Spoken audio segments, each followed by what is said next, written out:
Hi, everybody. Welcome to another edition of Packers Unscripted from Packers.com. I am Mike Spofford, joined by my partner in crime, Wes Hodkowitz. We're coming to you here from our studios at Lambeau Field to talk Packers-Vikings. Wes, the two NFC North rivals, will square off for the first time in 2021. It is a Sunday noon Central Time kickoff at US Bank Stadium in Minneapolis. And when you look at this Minnesota Vikings season thus far, a 4-5 football team, but those are honestly the last numbers that I look at, because a lot of things we've heard about this team, I'll give you a little bit of a rundown on how their season has gone. One is that they have had at least a 7-point lead at some point in every ball game they have played this season. They've only had one of their 9 games decided by more than 7 points. They have 3 walk-off losses, 2 walk-off victories, and of those 5 games decided on the last play, 3 of them have been in overtime. So make of that what you will. What I take from it is that whatever that one-loss record is for the Minnesota Vikings, this team strikes me as one that literally is capable of beating anybody in the NFL at any given time. Yeah. And that's what the Packers are going up against on Sunday. I just love the phrase walk-off loss. I mean, that is the true – you talk about walk-offs, that is a walk-off when you drop it at this time expires. But no, I said it earlier this week, Mike. You had to edit it. The Minnesota Vikings scare the living daylights out of me. Because if you take away the records and you say, okay – the leading 7 times in 9 games, or leading by 7 in 9 different games. You know, the fact that they've had this inconsistency, the fact they've had these games right down to the wire. If you just showed me their offensive statistics, if you just showed me what they've done defensively, I'd be like, yeah, this is a 7-2, 6-3 type ball club. Absolutely. Kirk Cousins is having a remarkable season. 68% completion percentage, and we know, Mike, we've seen enough of Kirk Cousins over the last 10 years. When his touchdowns are at 18 and his interceptions are at 2, that's when you know he's playing Captain Kirk type football. And he has remarkable offensive weapons to work off of right now. I mean, the triad there of Dalvin Cook and Adam Thielen and obviously Justin Jefferson, who's going to be the best of that bunch from that really talented 2020 receivers class, that has given him an incredible opportunity in terms of being able to direct this Vikings offense. But at the same time, they are 4-5. They are in a position, again, where their backs are kind of against the wall in Week 11. Yep. And while it very easily is going to be a conference in which you're going to see an 8-9 team make the playoffs, the Minnesota Vikings are still trying to state their case as far as being one of the conference's best teams. So the Green Bay Packers cannot take this opponent lightly. Yeah, absolutely. And this is what I've said in Inbox as well. This game, as far as the NFC North and particularly the Minnesota Vikings are concerned, this game determines whether Minnesota has a realistic path to a division championship, to catching the Packers in the North, or will the Vikings just be relegated the rest of the season to fighting for a wild card spot? That's really what it comes down to. The Packers are 3.5 games up. If the Packers win this game, they would go 4.5 up on Minnesota with only 6 to play. The math isn't too hard to figure out there. But if the Vikings win, they suddenly get within 2.5 of the Packers. And from Minnesota's perspective, they start looking at it like, okay, well, then if we win when the Packers are on their bye, we pick up another half. That puts us at 2. If we pick up 1 game somewhere else, that gets us to 1. And then we're coming to Lambeau Field on January 2nd. They could steal the division champ. Like, that's what I'm talking about. Yeah. The path is there for Minnesota in a lot of ways, but they have to win this game in order to try to create that path. Yeah, and the Packers have to play whack-a-mole. I mean, they're whack-a-Viking. Yeah, they come up here, you have to be able to knock them back down. Now, this is not going to be easy. They're not going to be going into those friendly confines that they were last year when it was a completely empty, US Bank Stadium. And the people over at the Vikings, they couldn't actually pipe in the noise because there were no fans to actually make it look like they were the ones generating it. Be that as it may, I digress. No, I kid. But that crowd is going to be energized. They are going to want to be able to push their football team, and it is the biggest rival that they've had in the last 10, 15, 20 years now. So I expect an enthusiastic game, an energetic game, and from the Packers' perspective, offensively, this is going to be a tough one. They have to be able to get this thing going in that environment, despite probably not having Aaron Jones and, potentially Aaron Rodgers playing in this game without practice this week. Yeah, and when you look at when you look at all the very impressive things Matt LaFleur has done in 2.5 seasons, obviously the Packers getting a win last week and once again avoiding a 2-game losing streak for the duration of Matt LaFleur's tenure as head coach probably ranks as the number one most impressive thing. But the next one on the list for me is the fact that he's only lost one division game thus far as head coach of the Packers. And that one loss was just a shade over a year ago, early November last season when Minnesota came into Lambeau Field. Dalvin Cook went crazy.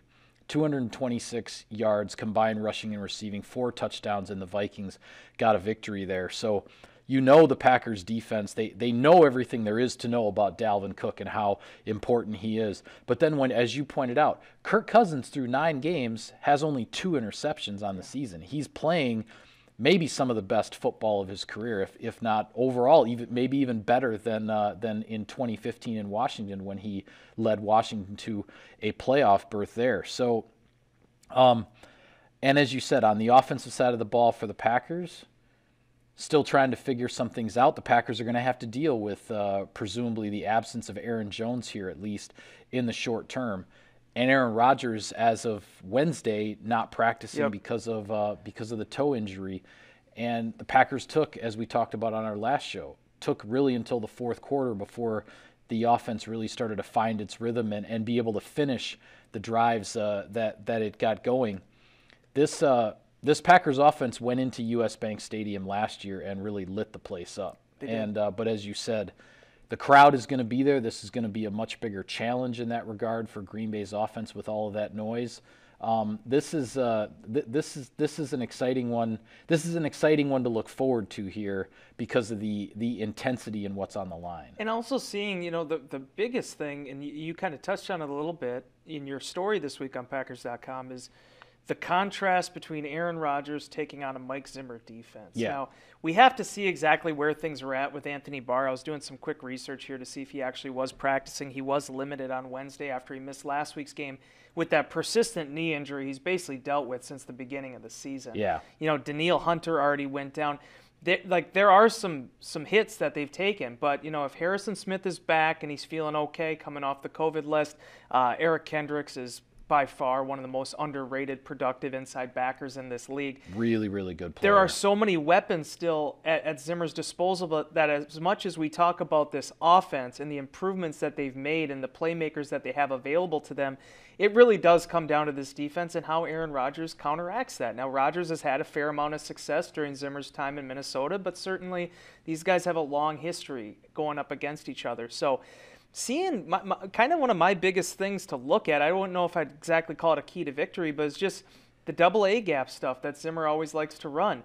We'll have to see what happens with David Bakhtiari. He didn't practice on Wednesday. He didn't practice last Friday. So if Elton Jenkins has to go at left tackle again, then it's John Runyon, it's Lucas Patrick, and it's Royce Newman are going to kind of be the guys responsible for defending against that double A gap looks, understanding their responsibilities, their discipline, and not allowing Minnesota to play those games. That's going to be a pretty big cat and mouse type game that, especially if Elton Jenkins isn't involved there, they have to be cognizant of where those linebackers are going to be. Yeah, Rodgers' numbers over the course of his career against Mike Zimmer defenses, it's pretty interesting because it started out, Rodgers was 0-2 against Zimmer defenses. When Zimmer was the defensive coordinator in Cincinnati, the Bengals beat the Packers in both 2009 and 2013. Rodgers had passer ratings sub 85 in both of those losses. But then Mike Zimmer gets the head coaching job in Minnesota in 2014.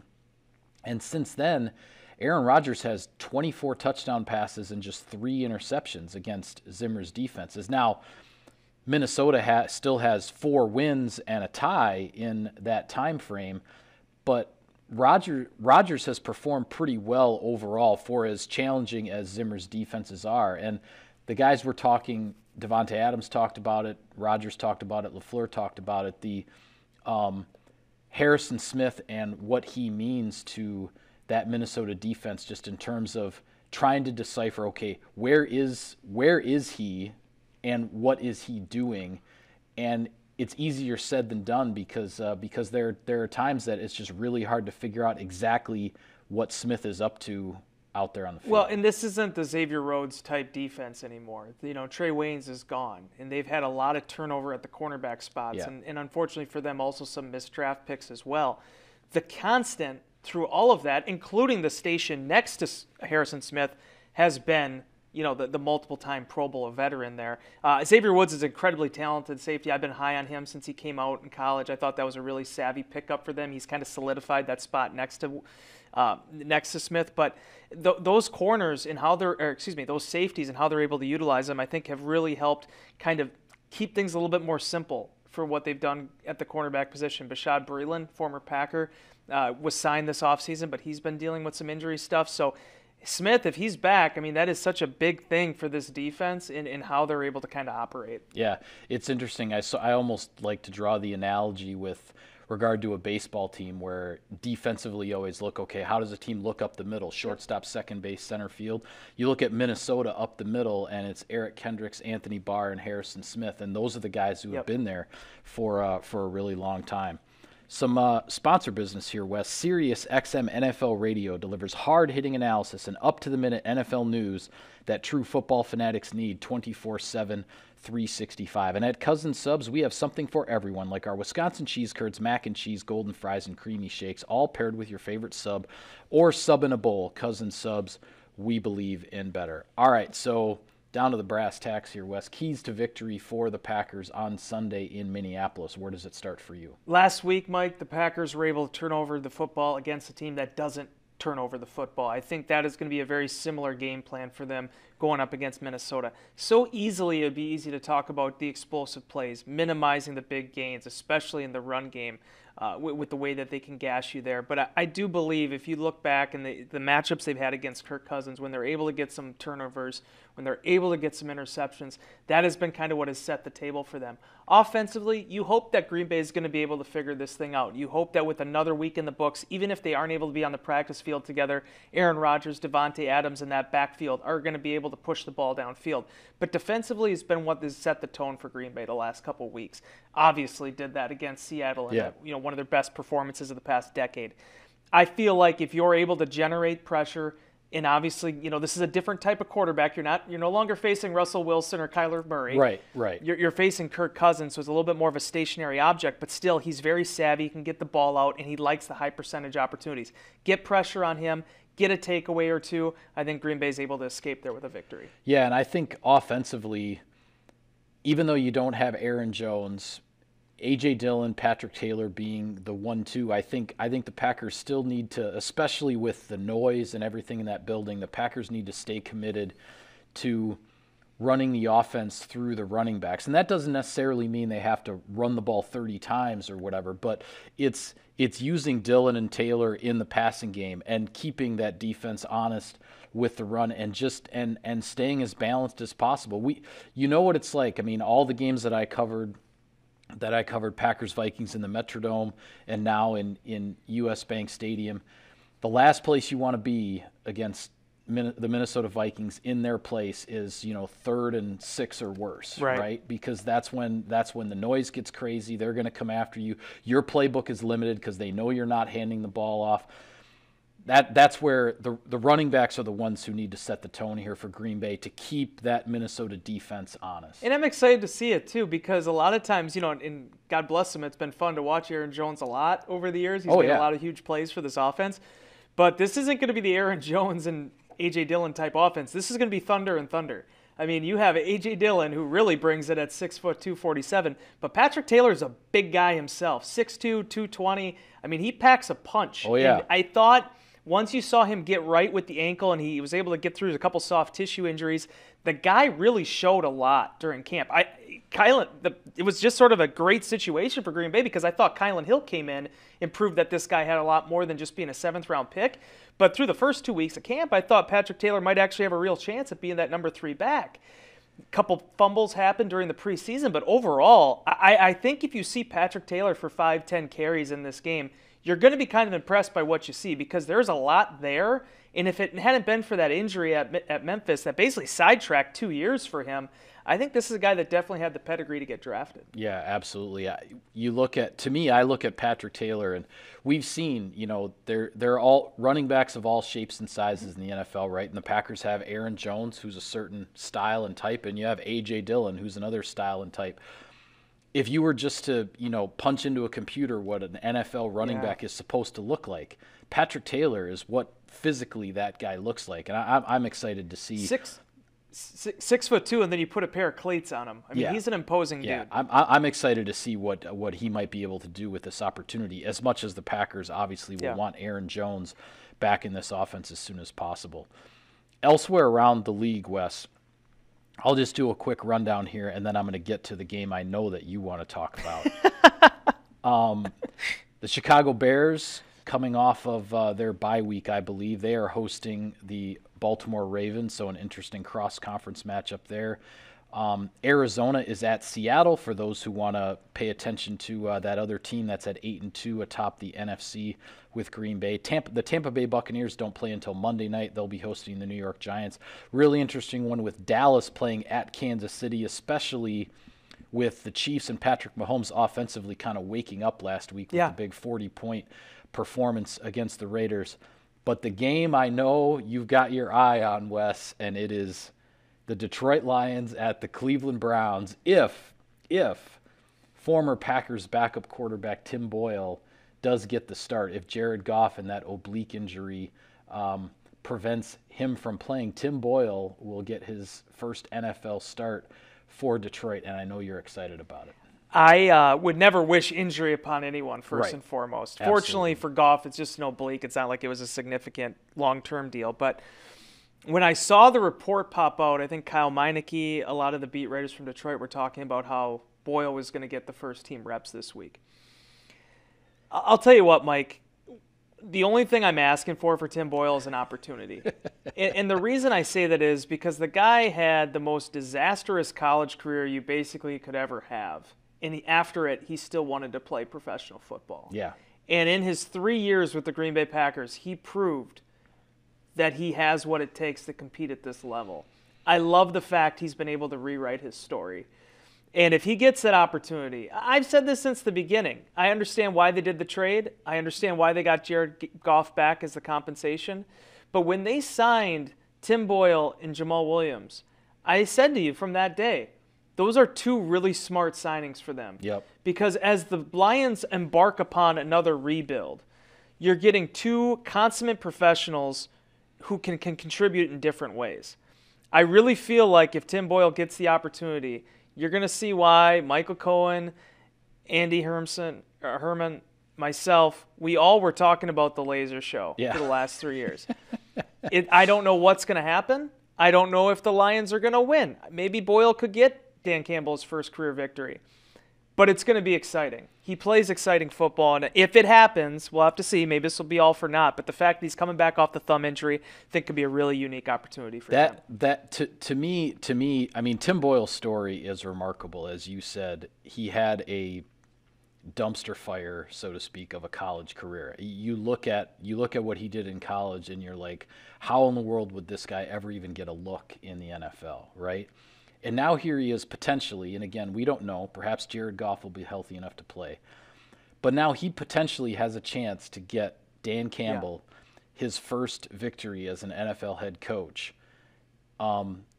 before a quarterback who has played in a Super Bowl gets that first victory, with the Lions having only a tie thus far, aside from all the losses. They tied the Pittsburgh Steelers at Heinz Field last week. So I think it would be really, really cool. He's fearless. If Tim Boyle were able to do that. You're right. You're absolutely right. And to come from where he's come from to where he is now, you have to be fearless in the sense of you have to be able to absolutely ignore everybody who has said everything about you, like why even give this guy a chance, right?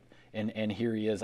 It would be the only negative from our perspective is that the Lions and the Browns will be going on at the same time as Packers Vikings, so we won't actually be able to find a way to watch the game if Boyle is indeed starting. I might still find a way. All right, well. I might find a way to be able to check out some of it. But no, yeah, unfortunately it's at the same time. It's too bad this couldn't have been the bye week. But, yeah. Be that as it may, again, an interesting matchup. And you got to have storylines, especially with the Lions. They're trying to find something right now.